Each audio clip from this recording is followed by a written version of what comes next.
تو معلوم کیا ہوا کہ یہ جو علم سکھانے کی بات ہو رہی ہے یہ روح کے لیے نہیں ہے، یہ کلاٹ سے جو جسم بنا ہے اور جسم کے اندر جو دماغ ہے، برین ہے، یہ ظاہری علم کی بات ہو رہی ہے۔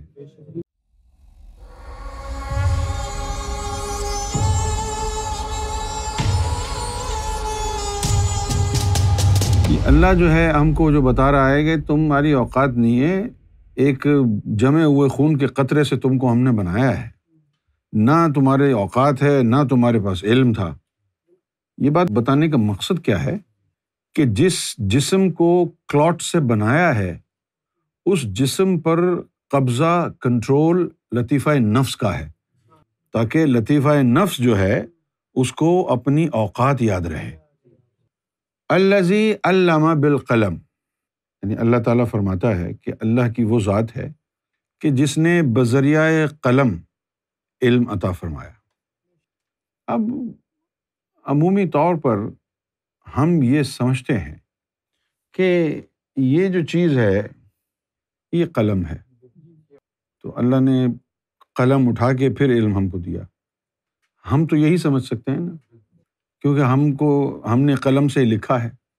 اچھا، اگر آپ کو نہ آپ سننے کی صلاحیت رکھتے ہوں نہ آپ بولنے کی صلاحیت رکھتے ہوں تو پھر آپ کو تعلیم کیسے دی جائے گی؟ کوئی لکھتا رہے گا، آپ دیکھ دیکھ کے پڑھتے رہیں گے۔ اب آپ بتائیے، ابے تجھے نہ تو آواز آتی ہے نہ تجھے بولنا آتا ہے، تو نے علم کیسے حاصل کیا؟ تو وہ کیا کہے گا؟ مجھے قلم کے ذریعے علم سکھایا ہے، لکھ لکھ کے۔ تو معلوم کیا ہوا کہ یہ جو علم سکھانے کی بات ہو رہی ہے یہ روح کے لیے نہیں ہے، یہ کلاٹ سے جو جسم بنا ہے اور جسم کے اندر جو دماغ ہے، برین ہے، یہ ظاہری علم کی بات ہو رہی ہے۔ کیوں ظاہری علم کی بات ہو رہی ہے؟ کیونکہ سوچنے سمجھنے کی جو صلاحیت ہے، جیسے کہ قرآن شریف میں اللہ تعالیٰ نے صاف واضح طور پر فرمایا ہے کہ سمجھنے کا تعلق انسان کے قلب سے ہے۔ حدیث شریف میں آیا کہ اللہ تعالیٰ فقہ قلب کو عطا فرماتا۔ اب جیسے یہ ایک لفظ ہے نا، فقہ کا کیا مطلب ہوتا ہے؟ فقہ کا مطلب ہوتا ہے انڈرسٹینڈنگ، دین کی فقہ، انڈرسٹینڈنگ آف دا ریلیجن۔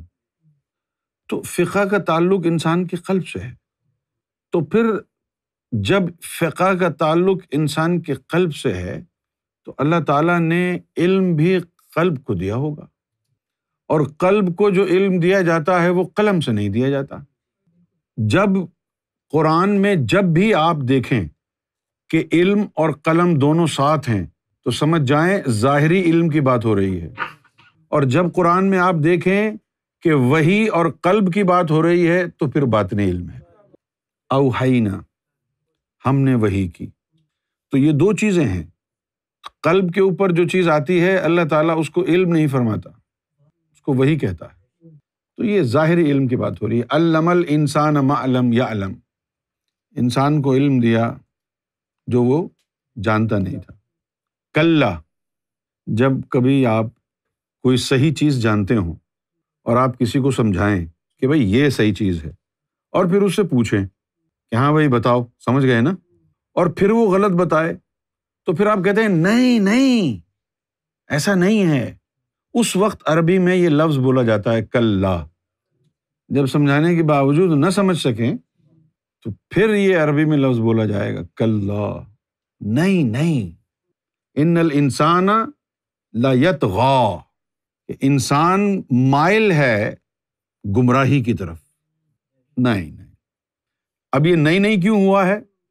نہیں اس لیے ہوا ہے کہ علم الانسان ما لم یعلم، ہم نے اس کو علم دے دیا، تو آپ سمجھ رہے ہیں کہ کیا وہ ہدایت پر آ گیا ہوگا؟ کلا، نہیں، علم تو دیا ہے لیکن اس کی فطرت میں کیا ہے؟ انسان کی فطرت میں ہے کہ وہ گمراہی کی طرف مائل ہے۔ ان الانسان لیطغی۔ اب یہ جو انسان گمراہی کی طرف مائل ہے، یہ کون سے انسان کی بات ہو رہی ہے بھائی؟ دیکھیں بھائی، آپ کے اندر روح ہے، وہ روح بیٹھی بیٹھی کون سی گمراہی کی طرف مائل ہوتی ہے؟ اندر بیٹھی ہوئی ہے روح آپ کی۔ آپ کا لطیفہ قلب کون سی گمراہی کی طرف مائل ہو رہا ہے؟ کسی گمراہی کی طرف نہیں ہو رہا۔ تو گمراہی کی طرف ایکٹیولی کون سی چیز مائل ہو رہی ہے روزمرہ کی زندگی میں؟ جو کلاٹ سے بنا ہے جسم، کیونکہ اس جسم پر کنٹرول ہے لطیفہ نفس کا۔ یہاں پر یہ جسم کی بات ہو رہی ہے، روح کہاں گمراہی پر مائل ہوتی ہے؟ یاد رکھیے، روح کی فطرت میں رب کا ذکر کرنا ہے، روح کی فطرت میں رب کی عبادت کرنا ہے۔ جب اللہ تعالیٰ نے آدم صفی اللہ کا جسم بنا لیا اور اس میں روح پھونکی، تو روح نے جب آدم صفی اللہ کے جسم میں قیام کیا تو سب سے پہلا لفظ کیا نکلا روح کی زبان سے؟ یا اللہ، یا اللہ، یا اللہ، یا اللہ، یا اللہ۔ ٹھیک ہے؟ تو جتنے بھی انسان ہیں جنہوں نے وہاں یہ کہا تھا، جب اللہ تعالیٰ نے پوچھا تھا نا کیا میں تمہارا رب نہیں ہوں، تو انہوں نے کیا جواب دیا؟ قالوا بلا شاہدنا، بے شک ہم شہادت دیتے ہیں۔ تو جتنی بھی روحیں تھیں جن کو اللہ تعالیٰ نے ایمان کی دولت سے سرفراز فرمایا، وہ تمام روحیں ایسنشلی جب باڈی میں داخل ہوں گی تو آدم علیہ السلام کی سنت پر عمل پیرا ہوں گی اور اللہ کا نام لیں گی۔ انسان کی روح گمراہی کی طرف مائل نہیں ہوتی، انسان کا قلب گمراہی کی طرف مائل نہیں ہوتا۔ یہ جو بات کہی جا رہی ہے نا، ان الانسان لیطغی، یہ انسان کے جسم کی طرف اشارہ ہے۔ انسان کا جسم ہے، آنکھیں ہیں، زبان ہے، ہاتھ پاؤں ہیں، یہ زیادتیاں کرتے ہیں، زبان غیبتیں کرواتی ہے، زبان جھوٹ بولتی ہے۔ انسان کے دل میں یہ خیال آتا ہے کسی اللہ والے کی جاسوسی کرو، کیونکہ وہ اس کو اللہ والا نہیں سمجھتا، تو اپنے اس مقصد کے لیے اس کے پورے جسم کو شیطان استعمال کر رہا ہے اور وہ اپنے آپ کو عقل مند سمجھتا ہے۔ کسی اللہ والے کی جاسوسی کرے تو اس کی آنکھیں بھی استعمال ہوں گی، کیا کر رہا ہے یہ؟ اس کے کان بھی استعمال ہوں گے، کیا بول رہا ہے یہ؟ سونگے گا، دیکھے گا، جانے گا، پورے وجود کو اس نے گمراہی میں مبتلا کر لیا۔ کیوں؟ اس لیے ان الانسان لیطغی، انسان کا جو وجود ہے وہ گمراہی کی طرف مائل رہتا ہے، کیونکہ ایسی دنیا میں اس کو بٹھا رکھا ہے جہاں چاروں طرف گمراہی ہی گمراہی ہے۔ ان راہ استغنا، یعنی اپنے آپ کو دیکھتا ہے، سمجھتا ہے، استغنا، کہ وہ تو ہر معاملے میں خود کفیل ہے، اس کو کسی کی کیا ضرورت ہے۔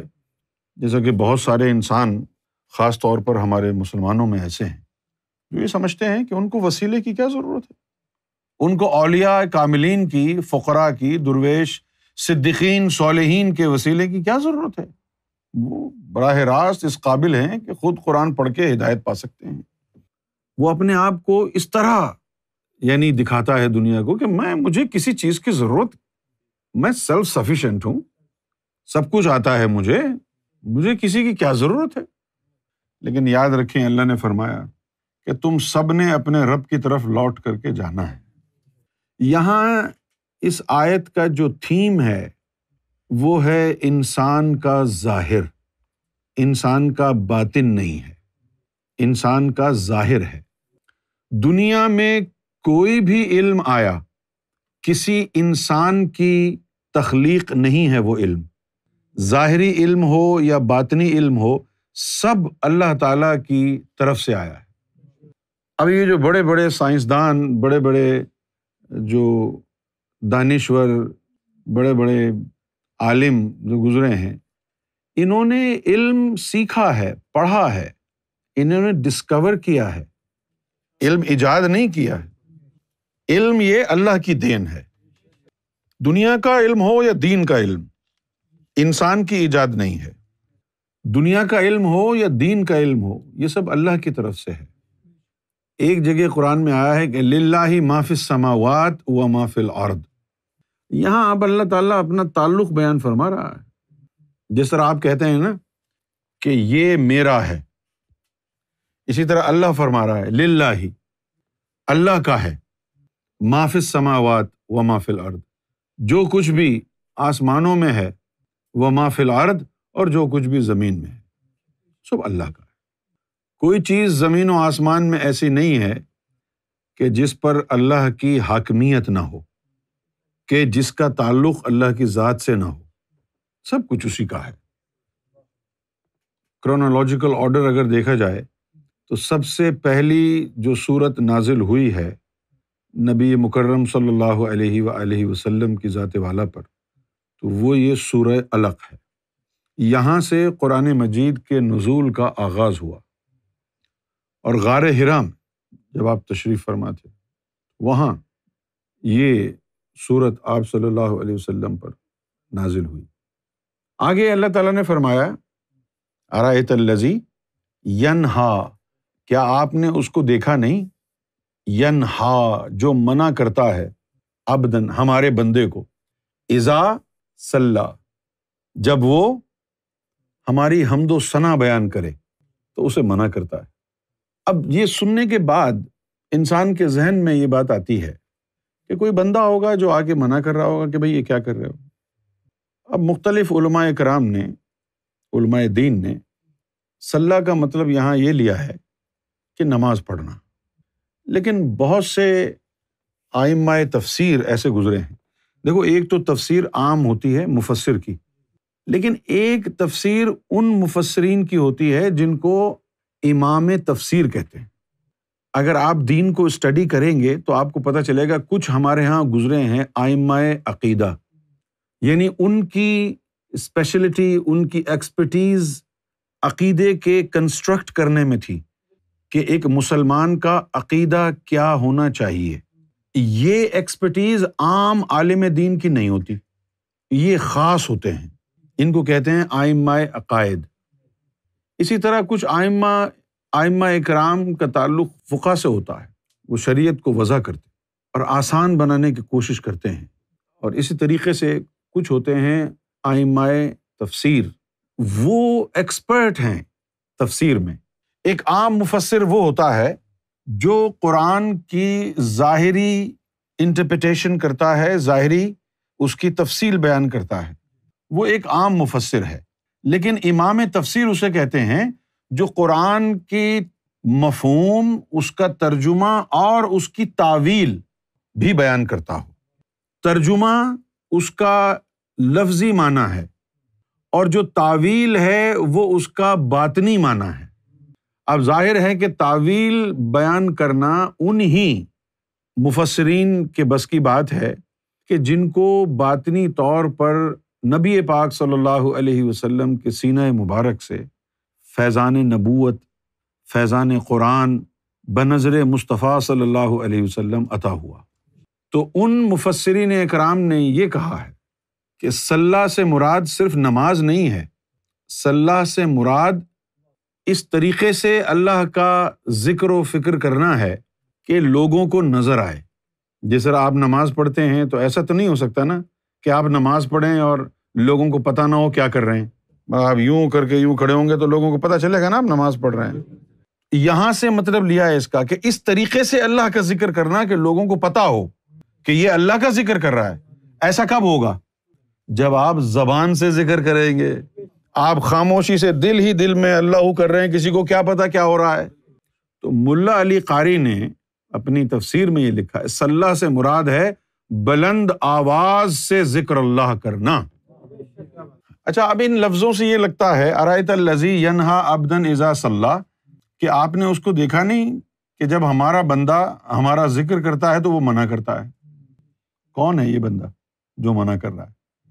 یہ تو پہلی سورت اتر رہی ہے غار حرا میں، دنیا کو تو پتہ ہی نہیں ہے کفار مکہ کو کہ ہو کیا رہا ہے، کون مخالفت کرے گا۔ پہلی آیت اتر رہی ہے، پہلی سورت اتر رہی ہے، تو منع کرنے والا کون ہے؟ تو یہ بات جیسے ظاہر شاہ نے ابھی کہا، یہ نفس کی طرف اشارہ ہے کہ وہ روک رہا ہے کہ آپ نے دیکھا نہیں کہ جب ہمارا بندہ ذکر کرتا ہے تو وہ اسے روکتا ہے۔ یہ ساری کی ساری جو سورہ مبارکہ ہے یہ انسان کے ظاہری وجود اور لطیفہ نفس پر مبنی ہے۔ اب یہ پہلی سورت ہے اور نبی کریم صلی اللہ علیہ وآلہ وسلم پر پہلی دفعہ یہ وحی نازل ہو رہی ہے، اور اس میں حضور نبی پاک صلی اللہ علیہ وسلم کے جسم مبارک کو اللہ تعالیٰ علم سے سرفراز فرما رہا ہے، اور پھر حضور صلی اللہ علیہ وسلم کو اس راستے میں جو مشکلات اور جو پریشانیاں اور جو خیالات آتے رہے ہیں ان کو اللہ تعالیٰ حل فرما رہا ہے کہ آپ کو جو روک رہا تھا جب آپ ذکر کر رہے تھے وہ یہ ہے، دیکھا نہیں آپ نے، آپ کو روک رہا تھا کوئی، وہ کون ہے جو آپ کو روکنے والا ہے؟ اچھا، ظاہری طور پر جسم کسی مدرسے میں نہیں گیا، کوئی کتاب نہیں پڑھی، کچھ نہیں کیا، اس لیے امی کہتے ہیں۔ امی کا مطلب ہوتا ہے نا کہ جس نے پڑھا لکھا نہ ہو۔ تو اللہ تعالیٰ فرما رہا ہے کہ ہم نے علم دیا ہے۔ اب آپ ذرا غور فرمائیے کہ کیا بہتر ہے کہ انسان کسی مدرسے میں پڑھا ہو یا انسان کو رب نے پڑھایا ہو؟ انسان کو اگر رب نے پڑھایا ہو تو ایسی صورت میں تو غلطی کا شائبہ تک نہیں ہو سکتا، نہ تو غلطی کا شائبہ ہو سکتا ہے، نہ غلطی کا احتمال ہو سکتا ہے، اور نہ ہی اس علم پر شک کیا جا سکتا ہے، کیونکہ علم اگر اللہ خود پڑھائے، جس طرح قرآن میں اور بھی جگہ آیا الرحمن علم القرآن، اللہ نے اپنی ذات کے حوالے سے کہا کہ بھئی ہم نے نبی کریم صلی اللہ علیہ وسلم کو قرآن کا علم دیا ہے۔ تو بالفاظ دیگر محمد رسول اللہ صلی اللہ علیہ وسلم کا جو مدرسہ ہے وہ تو اللہ کی ذات ٹھہری، اس سے بہتر مدرسہ کیا ہوگا، اس سے بہتر مدرس کیا ہوگا۔ اب یہ وہ وقت ہے کہ جہاں اللہ تعالیٰ نے حضور صلی اللہ علیہ وسلم کی تربیت کا آغاز فرمایا ہے، اور تربیت کا آغاز فرمایا ہے آپ کے وجود انسان اور لطیفہ نفس سے اس کی شروعات کی ہے۔ اور یہ جو لفظ علق ہے، یہ لفظ علق ہمارے لیے ہے، ہم کو بنایا ہے۔ اچھا، اگر آپ روحانی علوم کے ذریعے دیکھیں کہ انسان کے جسم میں جو گوشت بنتا ہے، فلیش، وہ کیسے بنتا ہے؟ انسان کے جسم میں یہ جو گوشت وغیرہ، مسلز وغیرہ بنتے ہیں، آپ نے کبھی غور کیا کہ اس کے اندر ریشے ہوتے ہیں گوشت میں؟ جس طرح اب یہ کپڑا ہے، کتنا آپ کو یہ ایسے نظر آ رہا ہے نا، لیکن اگر آپ اس کو اور زیادہ یوں کھینچیں اور غور سے دیکھیں تو اس میں آپ کو تھریڈز نظر آئیں گے۔ اسی طرح یہ گوشت بھی جو ہے وہ بھی تھریڈنگ سے بنا ہے، جیسے کہ کوئی کھڈی لگائی ہوئی ہو اور وہ دھاگا لگایا ہوتا ہے اور آہستہ آہستہ اس سے کپڑا بنتا ہے۔ اسی طریقے سے خون کی جو گردش ہے، اس خون کی بار بار گردش سے خون کا تھریڈ بنتا ہے۔ تو جب وہ بلڈ کا تھریڈ بنتا ہے تو کلاٹنگ کے ذریعے بنتا ہے، تھریڈ اپان تھریڈ، تھریڈ بنتا رہے گا، پھر وہ تھریڈ جمع ہوتے رہیں گے، مسلز بن جائیں گے، گوشت کا ٹکڑا بن جائے گا۔ تو یہ عمل تو ہو رہا ہے۔ اگر کلاٹنگ رک جائے تو انسان کے جسم میں مسل بننا رک جائے۔ یہ تخلیق کا طریقہ یہی ہے۔ اس لیے جب بھی آپ قرآن مجید میں یہ لفظ پڑھیں تو سمجھ جائیں کہ یہ جسم کے لیے ہو رہی ہے بات، روح کو تو اللہ نے خون سے نہیں بنایا نا۔